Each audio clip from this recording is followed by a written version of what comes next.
Welcome to the Terminal Exchange, the official podcast of Nussbaum Transportation, where we explore key issues and compelling stories in the trucking industry. I'm your host, Dayton Rumbold, and you're listening to episode 108, On Mission with Lifesong for Orphans. Nussbaum has different benevolence partners. Today we discuss with Lifesong about how they went from a failing food company to helping orphans around the world, how a farmer named Gobina inspired a coffee company without even knowing it, and how core values can change our lives. And now please tune in to this featured exchange.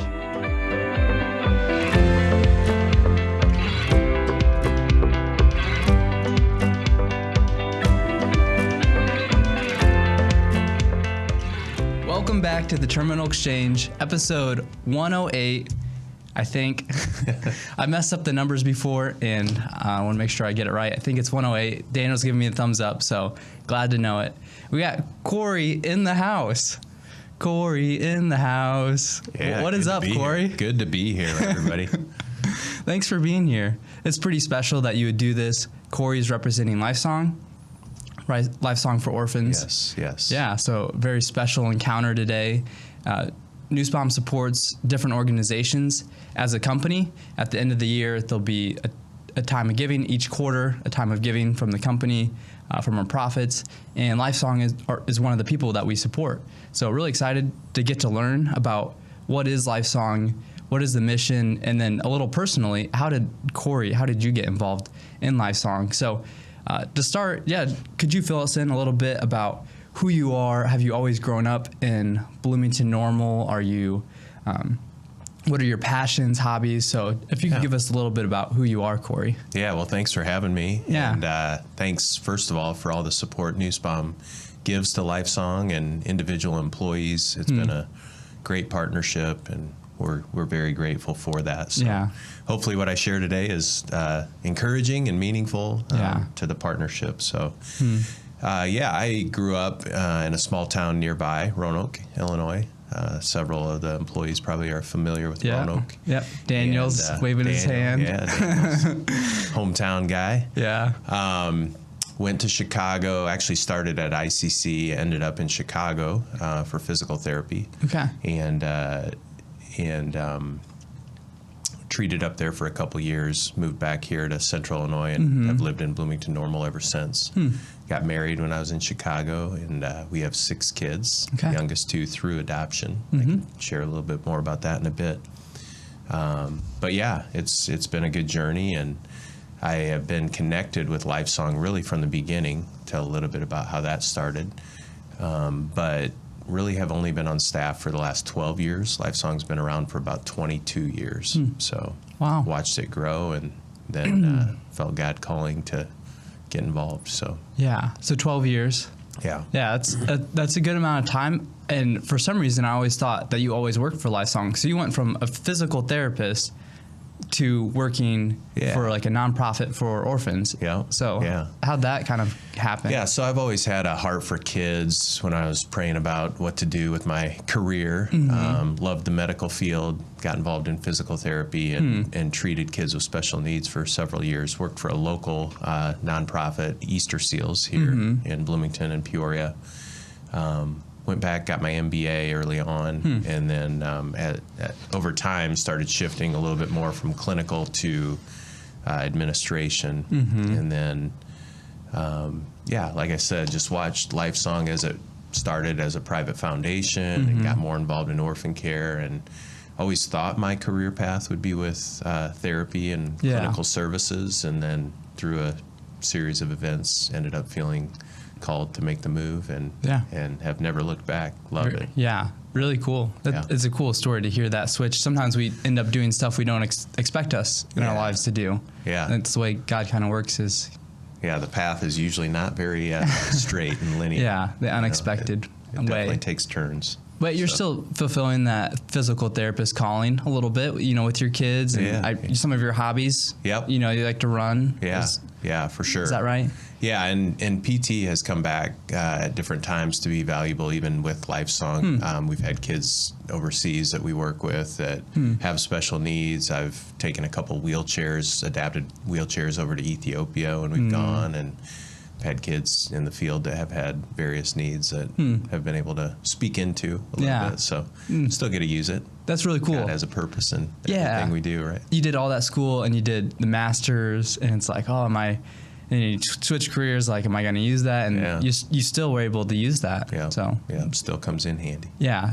Tell us a little bit about your hobbies. What do you like to do outside of work? Yeah, well, you mentioned running. Our family's a big running family, involved with cross country and track. And I picked up running a little bit later in life. Never liked it when I was a kid. But as I've gotten older, just love to run and have even done a race with you and Hope. So that was fun. Yeah. The marathon relay last year. And so I've had some special times with my kids with that. We'll travel, and when we're overseas, we'll go for a run, or when we're on vacation in a new place, it's always fun. So that's a big thing.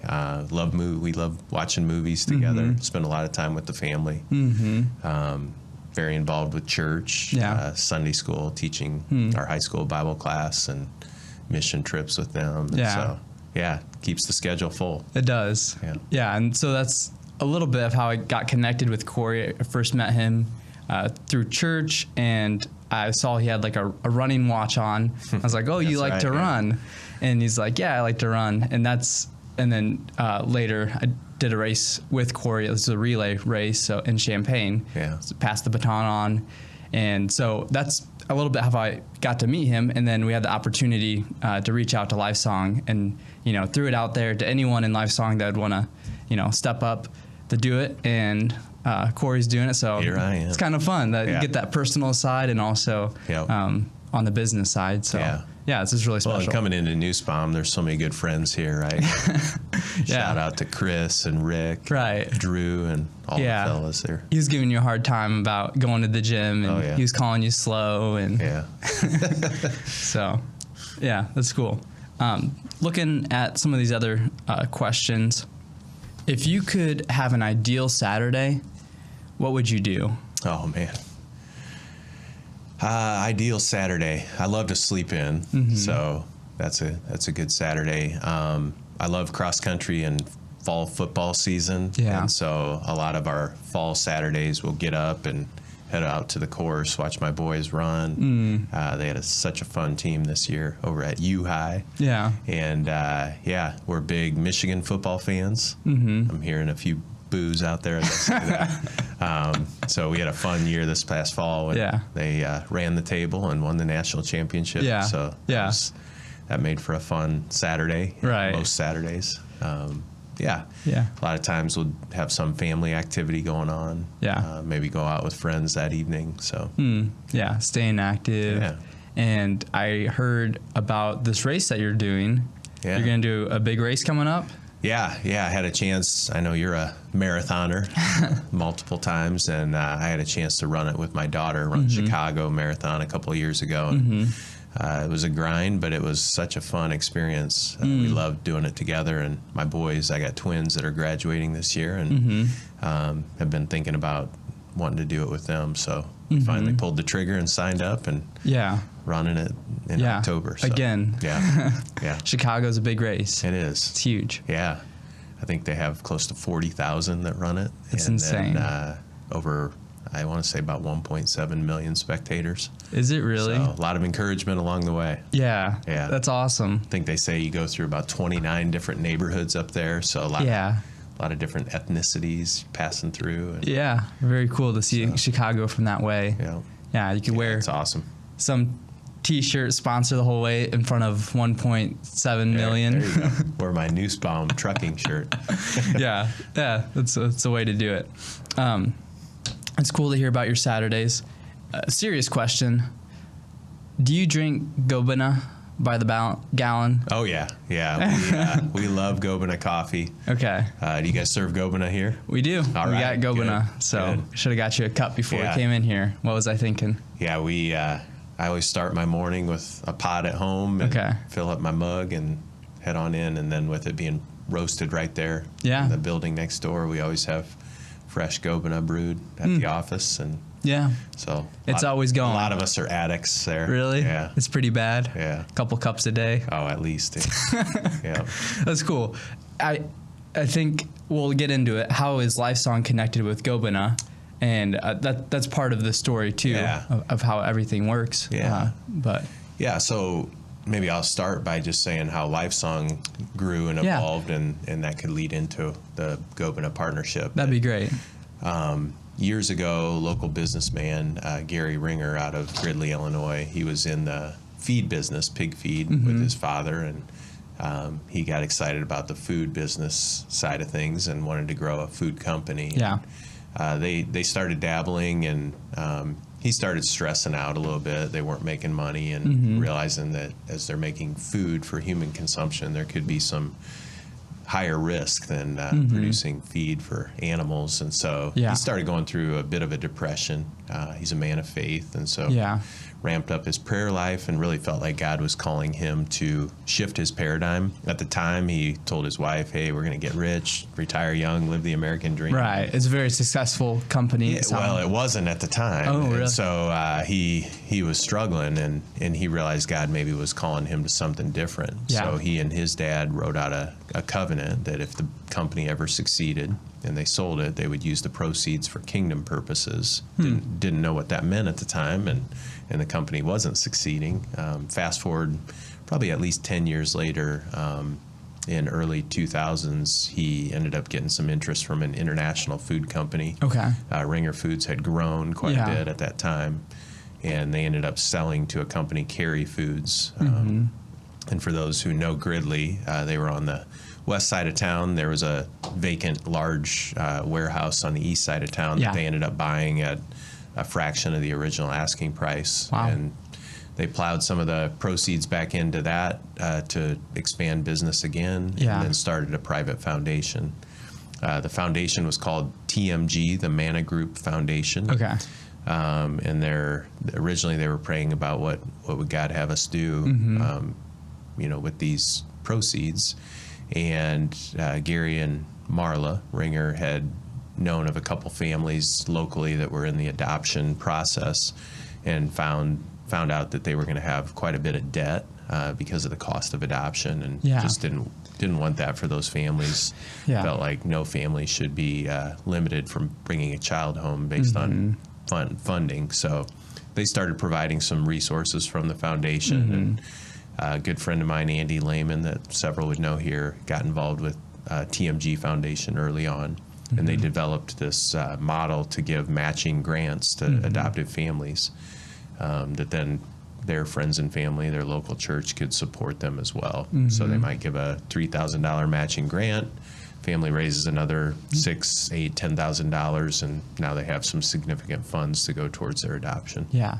It sounds like it's a pretty expensive process. Yeah, it can be. Yeah. Both international and domestic. Some adoptions can be upwards of $50,000, $60,000, even $70,000. Wow. So that's been huge. That was the kind of the origin of Lifesong. We weren't called Lifesong at that point. Yeah. It was just a private foundation. And then they got invited to go on a vision trip to Ukraine years ago. There was a woman that had a humanitarian aid type ministry over there, taking, supplies into local orphanages, and she was getting older, wanted to pass the ministry on. And Gary would say it's another point in his journey where he feels like God broke him. He was feeling at the time like, man, we can't afford to run a full-fledged international ministry out of this foundation. And he would say he feels like God challenged him at that time. It's not about you or your foundation or your efforts. It's about me and my church, my work around the globe. So they stepped in international orphan care at the time. There was a individual there, Dennis, who they were working with, and he had a vision of getting the local church involved in orphan care to help break the cycle. It's common in places like Eastern Europe or other parts of the world where kids that grow up without family and structure, when they age out and they're on their own, the statistics are pretty dire. A lot of crime, drugs, prostitution, suicide, imprisonment. And so their goal was, how do we break this cycle for these kids? So they started going into local orphanages, partnering with these institutions to provide care, provide mentorship, discipleship. And over time, they built relationships with these kids. And now 20 years later, some of those kids are now running the ministry over there. We have camps, we have farms that were developed and young men and women are working on, and adoptive families there in Ukraine. And of course, people know of the war that's going on now, and they're truly in the battle, right there in Ukraine. Right, and that's all happening there. Yeah. So that started from a vision trip with, at the time, it was the foundation. There wasn't Lifesong yet. Yes. So through that, and then Lifesong came, started that discipleship programs and helping, taking care of orphanages, and is that right? Yeah. So the organization at the time, back in 2003, was called Life International, and we took it over. About a year later, we discovered there was another Life International. It's kind of a funny story. We got a pretty large contribution from somebody for Life International, and then a little bit later found out that individual was meaning to give it to this other organization. No. So we realized we are going to have to go through a name change, and that's where Lifesong for Orphans was born out of. Gary and Marla are big into music, and just really felt like a song with life, or a life with song was a goal of theirs. And so the funny thing is that individual that made that gift has become a major partner of Lifesong for many years. So that's so cool. God used the mistake. Yeah. We, of course, sent the donation on to the proper organization, but maintained a partner. So they must left a good impact. You're like, who are these people? Right. So then I'll just keep going. Go for it. It evolved from one site in Ukraine to several locations around the globe. They had connections in places like Zambia, Africa, or India, or Ethiopia. And so some schools and homes were born out of that. And then around 2012, when I came on, they were starting to engage their 6th orphan care partnership in Guatemala. It was called Village of Hope. And at that time, the model shifted a little bit. The first several that Lifesong got involved with were essentially started by Lifesong, run by Lifesong. Yeah. What we've done more recently is projects like this one in Guatemala, or several other partners around the globe in Haiti, Tanzania, Cambodia, Thailand. There were people already working in those locations that needed kind of a parent company, a back office. And so Lifesong has become that home office for many of these partner organizations. So that's how we've expanded our orphan care footprint. We're now in 15 different countries. Wow. Serving over 10,000 kids. We have what we call our 4-part pledge, where we want to go deep with each child we serve, similar to what I want to do with my own kids. I want to make sure they're discipled in the gospel, which is the first pledge, know how to follow Jesus. We want them to be cared for well, to be safe, have food, clothing, medical care. We want them to get a quality education, because in a lot of these places, these kids just don't have that opportunity. And then as they age and either graduate from the schools that they're in, or age out of an orphanage that they're in, we want them to transition well into adulthood, be able to be a productive, functioning member of society, hopefully start their own families, have a good, viable job. So, and that can be challenging when you're working with that many kids in an environment like some of these African countries. For sure. War-torn Ukraine or places very challenging. Like and you said most of the time it's locals running those? Okay. We do have some folks from the U.S. that serve at some of our sites. But I would say a majority of our leadership and our staff are locals in those countries. And that's helpful. We've learned a lot along the way about cultural differences. For sure. And 15 countries. Sometimes when you throw Americans into the mix, we can definitely mess things up pretty quick. So it happens. So yeah, we've met a lot of great believers around the globe that are part of the work, and we want to partner with local churches as well. So even places like Ukraine that are struggling with a war, and the government has so much focus on how they're going to maintain independence and fight this war. The church there in Ukraine is really who stepped up to serve the people. So when there's relief needs, evacuation needs, the local church has been a big part of that, and our team has done a ton. Really? In that space. Been involved, with the war. Helping people evacuate out of unsafe areas, taking supplies, food, medications back in, especially in the early months of the war, just put on thousands and thousands of miles back and forth across the country. Wow. So it was crazy. Yeah, that is crazy. Into helping that way at a great time. Yeah. It came in. And God's been faithful.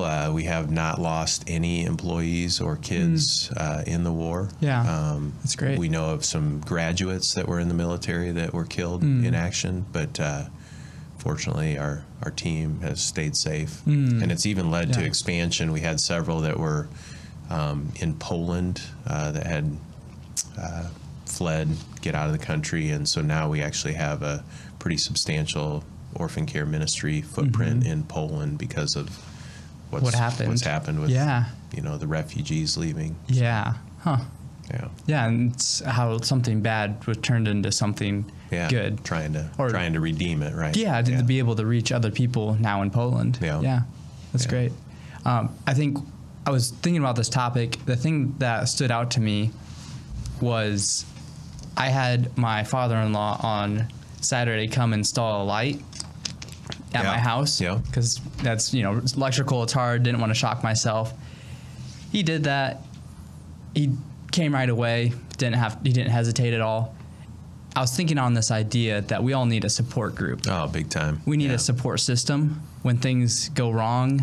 There's lots of people that are international students, orphans, widows, people that don't have a support system. And for myself, I don't know how I would function without that. Yeah. And how it is like a very crucial thing. Yeah, it is critical. Yeah. And that's something that we're expanding here in the U.S. as well.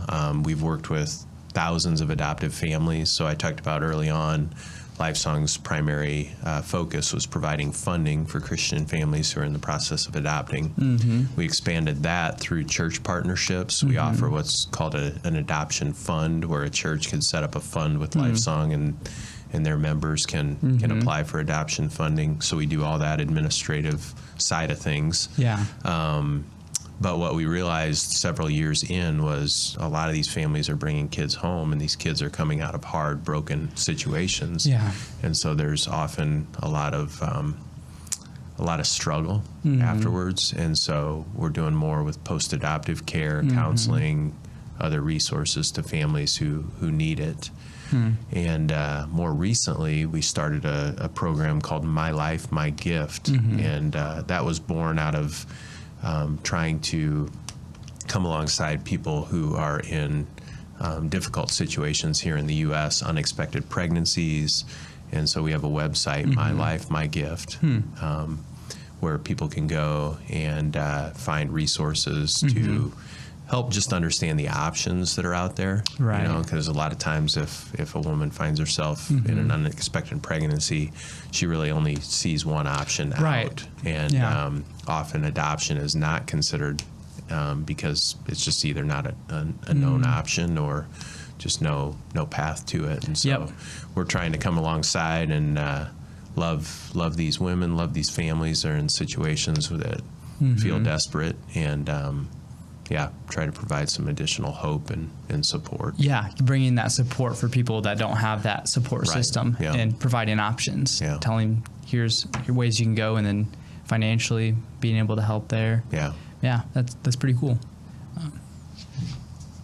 So it seems like there's multiple facets to Lifesong. Yeah, lots of different areas. So we talked about funding, post-adoptive care, so as people later on, getting people in good families, making sure that they're getting along, healthy, supported. Yeah. And then My Life, My Gift, we talked about that. Yeah. And then how we talked about in orphanages around the world. Are there any other ways that Lifesong? Yeah, kind of looping back to the whole Gobina piece of it. Because of Gary's background in business, he really has a heart for continuing to expand business. And we really have two different kind of paths that we do that. One we would refer to as sustainable business, and that would be businesses being created in country. So like in Ukraine, when we started, we were in the orphanages. We developed some camps that kids would come to. We had transition homes, so as kids aged out, they could land well and be mentored in transition homes.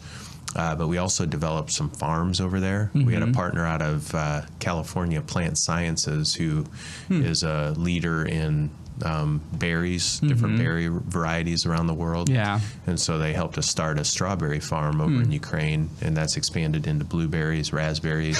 We actually have 2 large farms. Wow. And the goal in that is really threefold. We want to create jobs for young men and women that are growing up and aging out. We want to teach them skills, disciple them through these jobs, and then hopefully we're generating some profits that can go back into the ministry.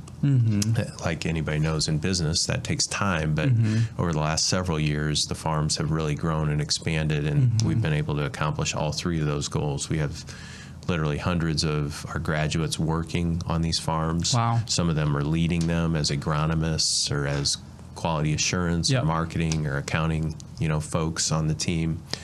And then we have been able to generate quite a bit of profit over the years to put back into the ministry. So those farms, so it's cool to see there's probably discipling going on there too. Yeah, like you're working that's together. a big part of and it's it, like, yeah. hey, we're here, we're doing this together. I'm teaching you how to work some of those common things that we can look over that maybe we were taught about work, and just in general helping people grow. Yeah. But it's also funding the ministry of Lifesong. Yeah. Is that right? Yeah. Okay. That's the goal. So we sell a lot of the product there locally. More recently, we've been exporting to Spain. And so I think what I saw the other day is this past year, we were able to put about $300,000 of profit back into the ministry over there. So, so that was a real win. Yeah. Pretty cool. Yeah. And so you go on the website, Lifesong, it says 100% for orphans. Yeah. Yeah. Yeah, how does that work? Yeah, Is that so something? that goes back to the other aspect of business that we've had over the years. When Gary sold, he started a food company there in Gridley, Watershed Foods, and Watershed has been a key contributor to the foundation over the years. And when Lifesong shifted from a foundation into a 501c3 ministry, we shifted the model. We used the foundation resources to cover overhead, and then all the giving from to adoptive families to orphan care ministry. We say 100% of that goes directly to the ministry. So all the overhead is covered by the foundation or other business entities and giving partners. And so the goal, and this is where Gobina comes in. Gobina Coffee started years ago by a couple that had adopted in Ethiopia. A man there, his name was Gobina, found a little girl abandoned in a field. She had just been born, and he took her in and cared for her. That girl was then adopted and now lives here in the U.S. And the couple that started it wanted to give back, and so they started this small coffee company. It was really just distribution at the time. People could purchase the coffee. They used a third-party roaster.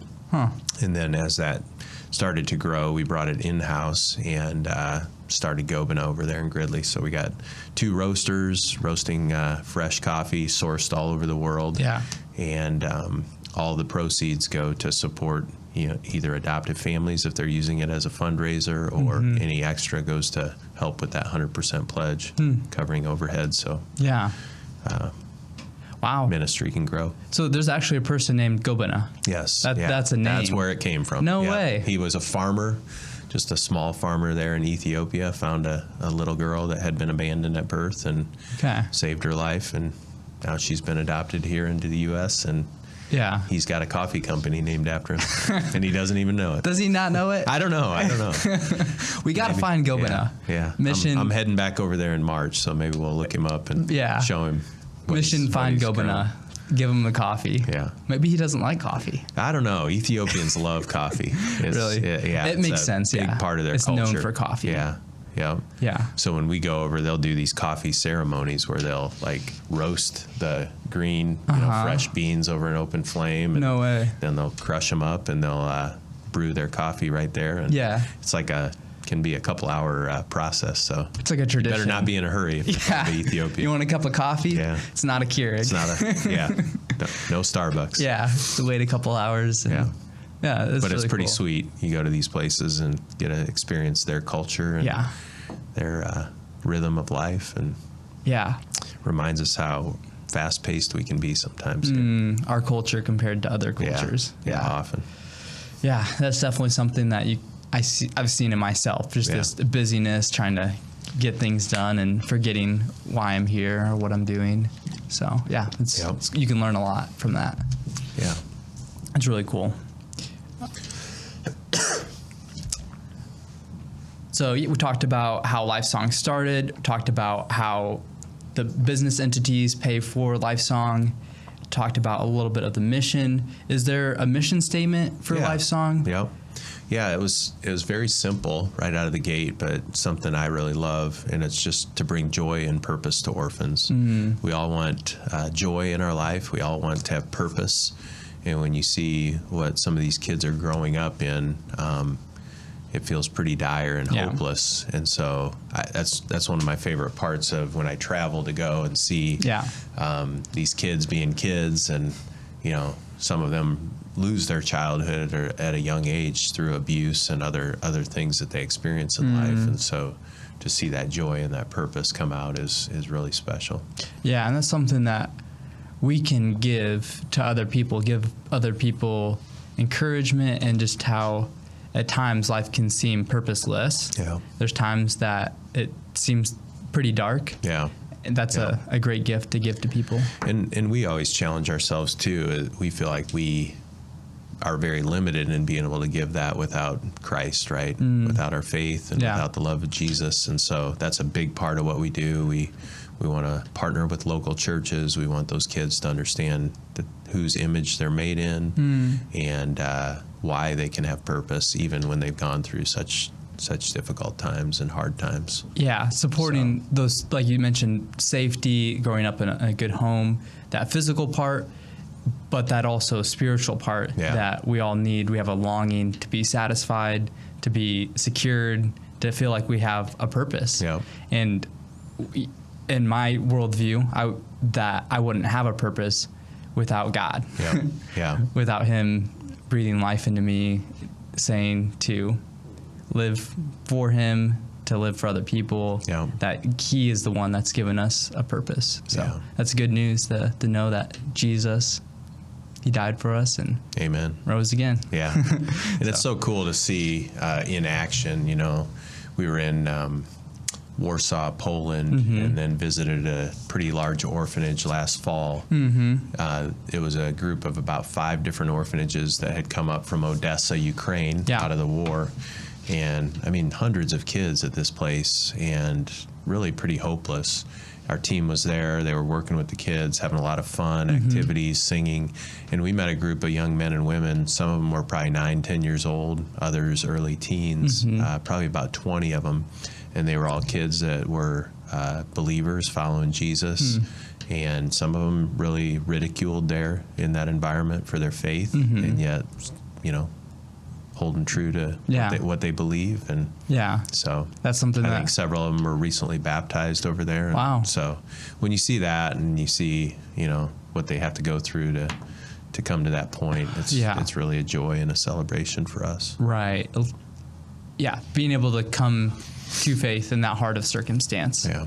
Just when life looks really dim, things look bad. It's easy to say that you believe God when things are good, but when things are tough. Yeah.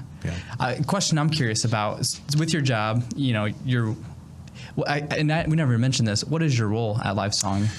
Yeah, I'm our vice president of operations, so get to work with our finance and accounting team, with the IT support. I work a lot with our leaders globally, and so try to be supportive to them. Yeah, it's just been a joy to be able to touch different aspects of the ministry. Yeah. Goal is to serve them, right? What can we do to make their jobs easier and provide resources and support to them? Yeah, definitely. And so with your job, you're traveling a lot. Yeah.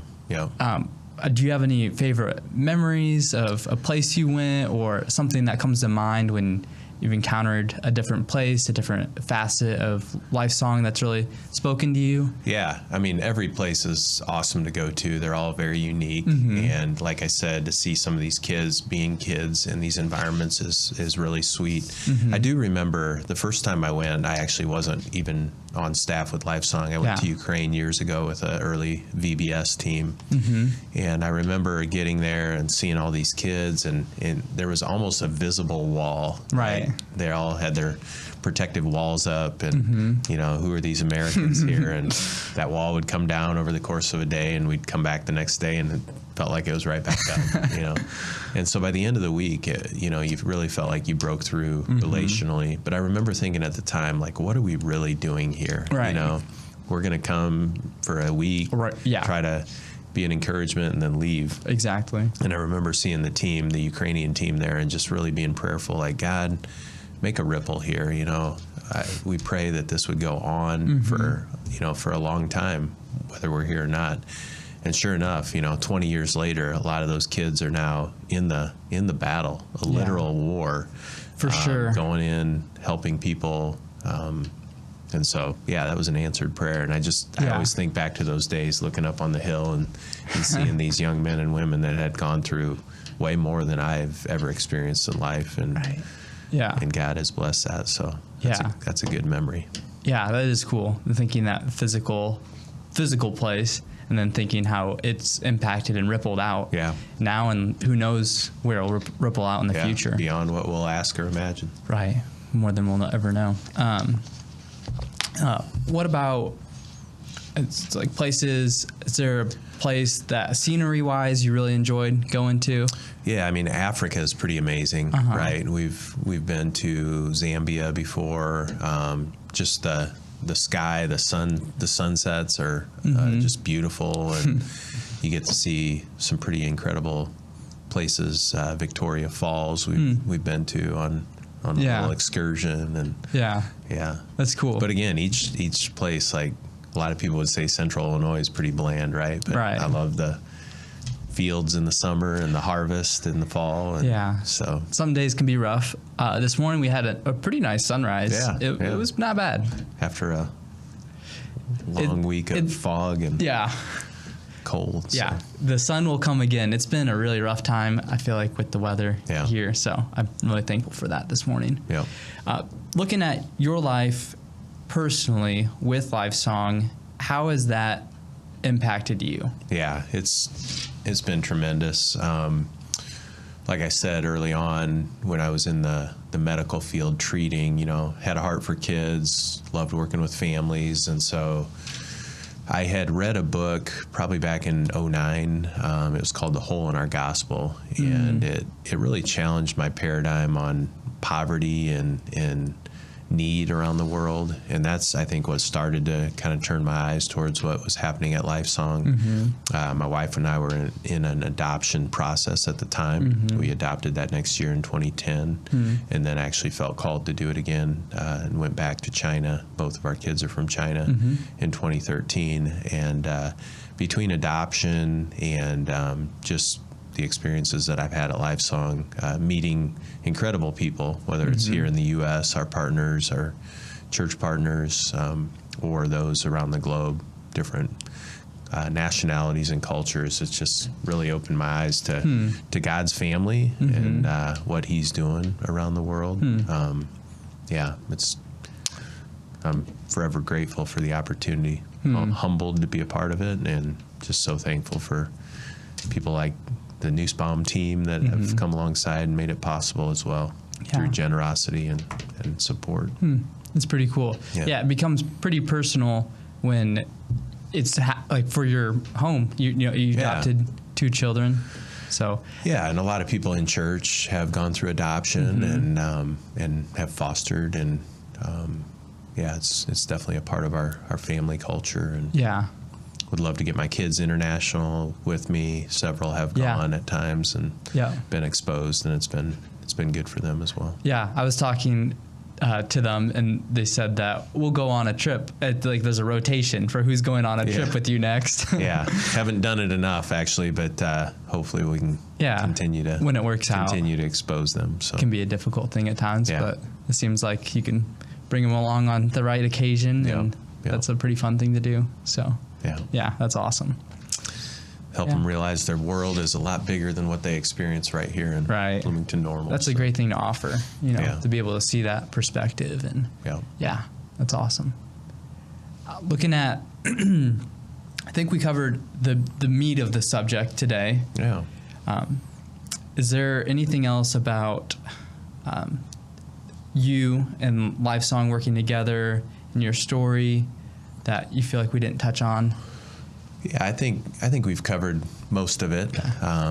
At this point, we're just praying that we can continue to grow our reach in the countries that we're in. We want to keep going deep with the kids that we're working with. We've added some really special staff to help us in that 4-part pledge. Execution. You can say a lot of things on paper, but actually do them with individuals that are in complex situations is a different story. So we're trying to execute well and be true to our commitments.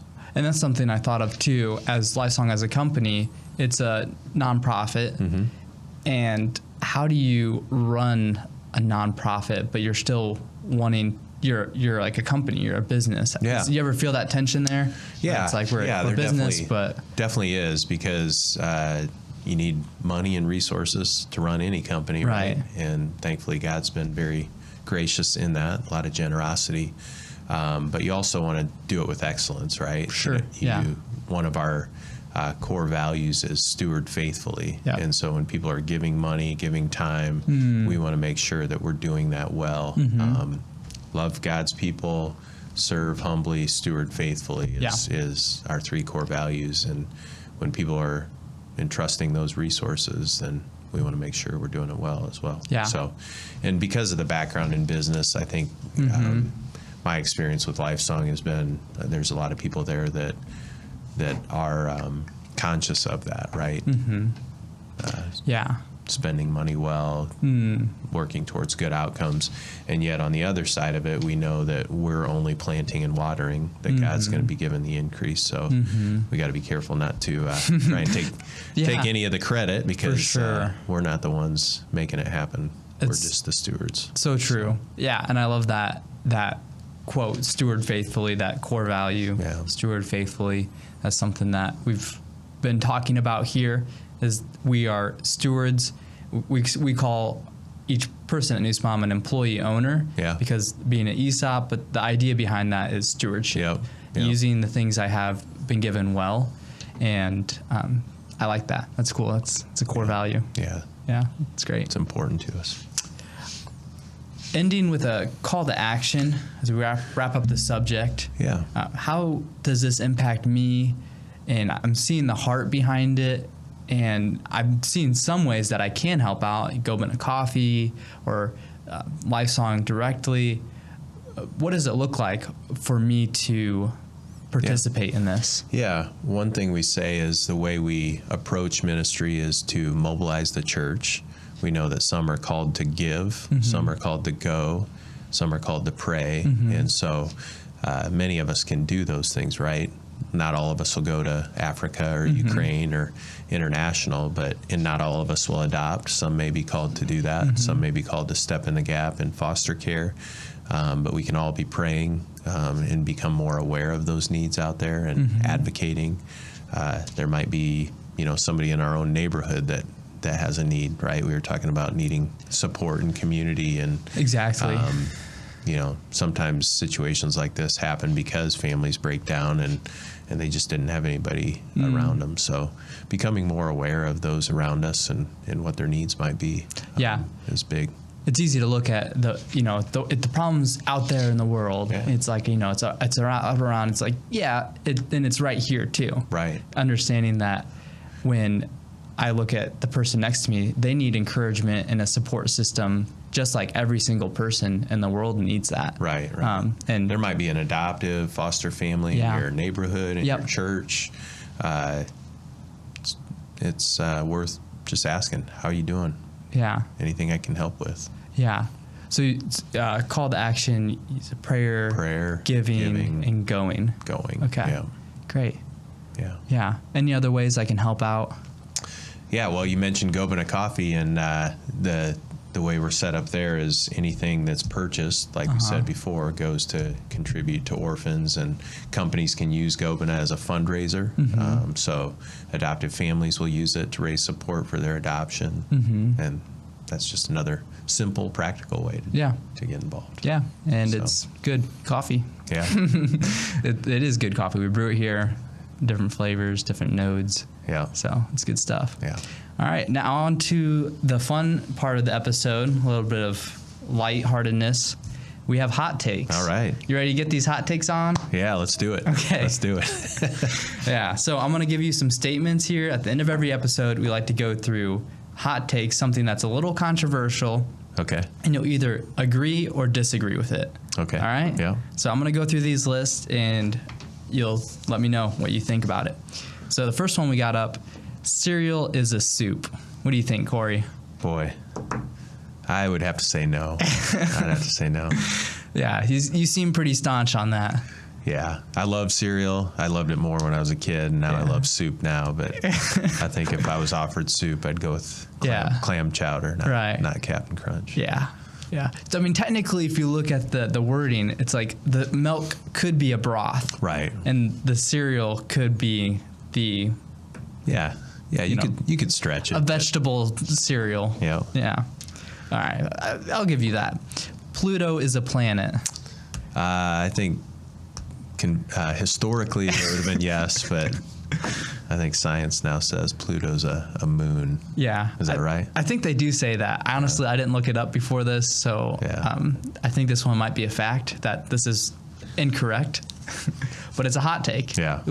I still don't know. Is Pluto a planet? Let us know in the comments below if Pluto's a planet. But, all right, this one's a hot take. Tea is better than coffee. Yeah, it's probably depends on where you grew up. I'm going with coffee. Yeah, I'm a coffee lover. I'll have tea every once in a while, and I enjoy it, but it just doesn't quite have that bite that a good cup of coffee does. Yeah, it definitely very different. And you ask around the world, tea is a very popular drink. Sure. It's something you can have in the morning, evening, night, you drink it all day, lots of different flavors. So I'm a tea advocate. Are you? I am a tea advocate, but I like a good cup of chai. Yeah. Coffee is good too, but yeah, it's great. That's why it's a hot take. Yeah. Yeah. So you're team coffee. I'm going coffee. Yeah. I'd go coffee probably 4 out of 5 at least. Okay. Maybe 9 out of 10. 9 out of 10. Yeah. We had an argument yesterday about Google Docs, Microsoft Word in the marketing department. So this one is Google Docs is better than Microsoft Word. Oh, man. I struggle with these. I feel like, No preference? I tend, I'm more of a spreadsheet guy, and I'd much rather be on Excel than the Google products. So I know it's easier to share, and so for shareability, I would go with the Google, but functionality, I'd rather be on the Microsoft products than using Google. There's a good argument to be made for that. And that's the thing we came up against. It's like, well, you're missing out on some of these functions. So. Right. Yeah, team Microsoft Word. Yeah. How about Zoom versus Teams? Zoom versus Has that Teams? been discussed at all? We're a Teams here at Nussbaum. Yeah, a lot of groups are. I like Zoom better. I probably just got used to it over COVID. So. Yeah, Zoom's the COVID one, but it stuck around. It's still a good platform. Yeah. Toaster strudels are better than Pop-Tarts. Boy, it's been a while since I've had either, but I'd have to go with that. I did like a good toaster strudel. You enjoy a good toaster strudel. Oh, it's a little more flaky. Yeah. A little bit more to it. Yeah, I'd probably say fruity toaster strudel or more of that Savory. cinnamon brown sugar Pop-Tart. Ooh, you know? brown cinnamon sugar. Yeah. That's good. Those are good. All right. Running is better than walking. Yeah, definitely. Yeah. I love running. Probably too busy. Need to get where I'm going. So Yeah. You get there faster. We just had a walking competition that just started at Nussbaum. So in the month of February, whoever gets the most amount of steps. So you'll see a lot of people probably walking around outside today. I was wondering if Rick was working today because I just keep seeing him walk by. So maybe that's why. Yeah, who knows? Maybe he's just walking all day to get those steps. But black coffee is the best. Yeah, I would agree with that. Yeah, you like it black. Every once in a while, I'll go with a latte or something, but yeah, again, probably 4 out of 5, 9 out of 10 would be just a straight black coffee. I like to taste the coffee. Oh yeah, I like to feel it. Yeah. All right. Get that body. Last one. God doesn't care about orphans. No doubt, that's wrong. Wrong. No doubt. Yeah. Yeah. Is this one even a hot take? It's not even a hot take for us. God's heart is definitely for the orphan, and I feel like I've learned so much more about God through this journey and His heart for the fatherless, and even how the gospel parallels adoption. I mean, adoption has taught me so much more about just the gospel and God coming to bring out me, hopeless.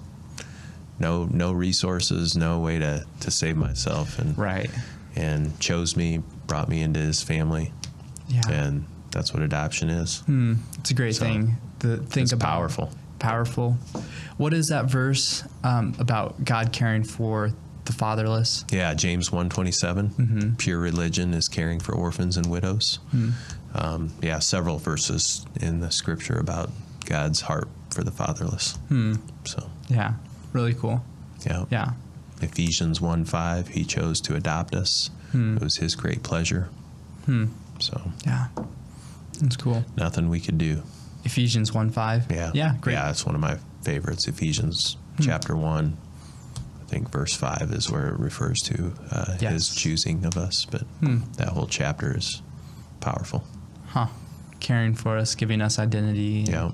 That's great. So something to look up when you get some time here. Look up that verse, James 1:27. Yeah. That's great.